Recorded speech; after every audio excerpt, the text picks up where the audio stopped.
صباح الخير بنات، رجعت لكم اليوم بفيديو جديد، فيديو قصير ومفيد بنفس الوقت.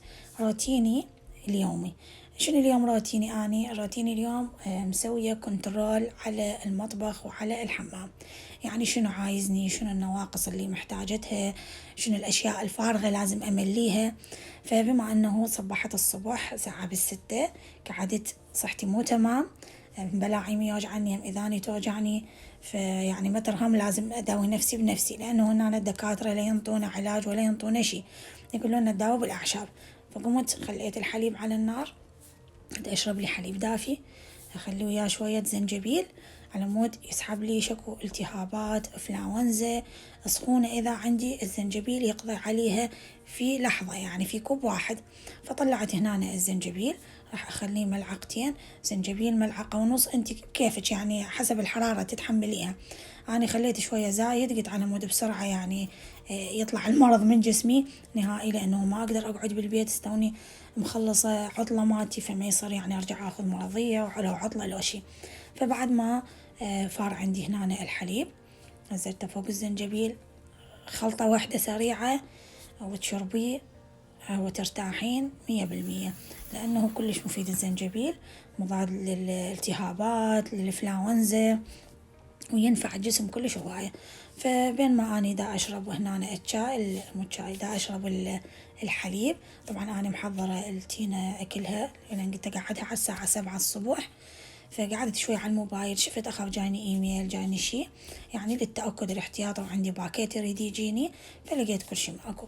فبعد ما شربت وطلعت تينة وخلصتها، ومن شربتها حسيت نار بجسمي قبت.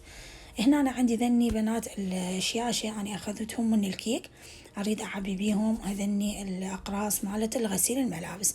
أنا غسيل ملابس أشتريه من الدي أشتري باكيت كامل ب 98 قطعة، أخذه ب25 يورو، كلش رخيص. يبقى عندي شهرين 3 حسب استخدامي للغسالة. فأحب أن هذني الأشياء، لأن ينظمن الحمام أو ينظمن غراض الحمام، ويصير حلو المكان ومرتب. وهنا أنا عندي هاي الشيشة الثانية بعد ما ترست ذيك، راح أخلي بيها المعطر. هي تتحمل 3 باكيتات من ذني مالت المعطر، أنا خليت 2 لأنه لقيت 2 عندي موجودات، فما طلعت ورحت اشتريت واحدة ثانية وترستهم وخليتهم بمكانهم. بس هنا أنا جيت صفطتهم بالحمام، صار يعني فوق الغسالة، فصار مكانهم كلش حلو ومرتب ومنظم يعني، والساعة اللي أريد أن أخذ.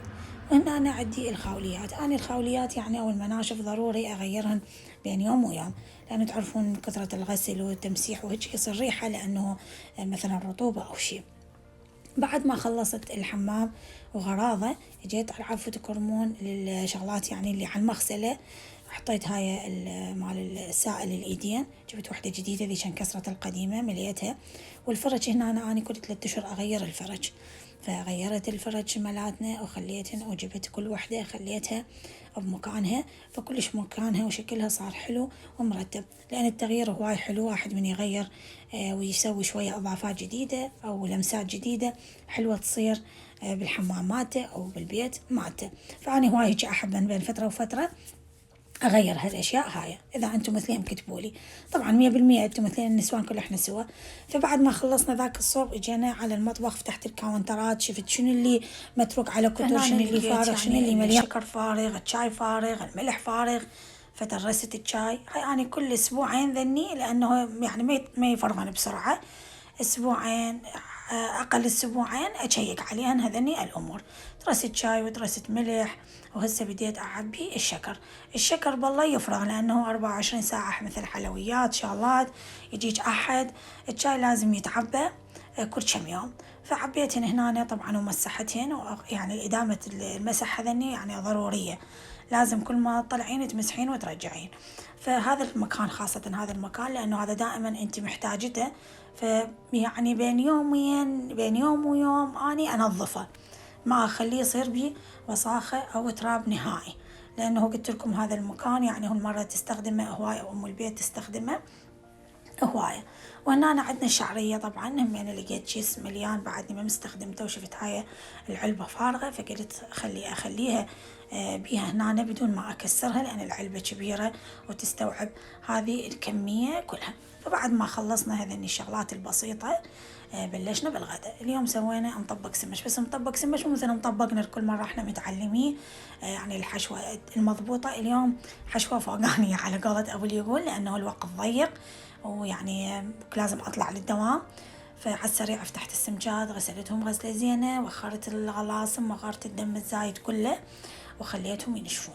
بعد ما نشفتهم من الماء كل زين، طبعا مسحتهم لأن على مود السمكة تصير طيبة، وصفطتهم بالصينية هنا. والفرن أنا طبعا مشغلته، وانتم تعرفون يعني ما شاء الله عليكم كلشن طباخات وكلشن أمهات بيوت، يعني ما جاء أنا من تالي أعلمكم. أدري بيشن سباعيات. ملحت السمكة، حطيت لها فلفل حار أو بهارات سمك شنو اللي تحبوه انتو. هنا أنا طبعا طبخت التمن، وهنا سويت مي دجاج لتينا لأنه مريضة، راح جبتها من المدرسة من وقت يعني خابروني. وحمست هنا البصل على السريع، ذبيت عليه الكشمشايات وقلبه هيك سريعة من هاي تعجبكم، يعني ما خليت هذا ينفخ الكشمش.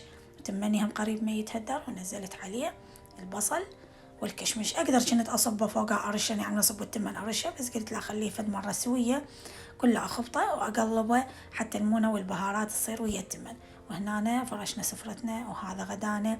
واتمنى يا رب الفيديو عجبكم ونال رضاكم. انتظروني فيديو جديد، مع الف سلامه.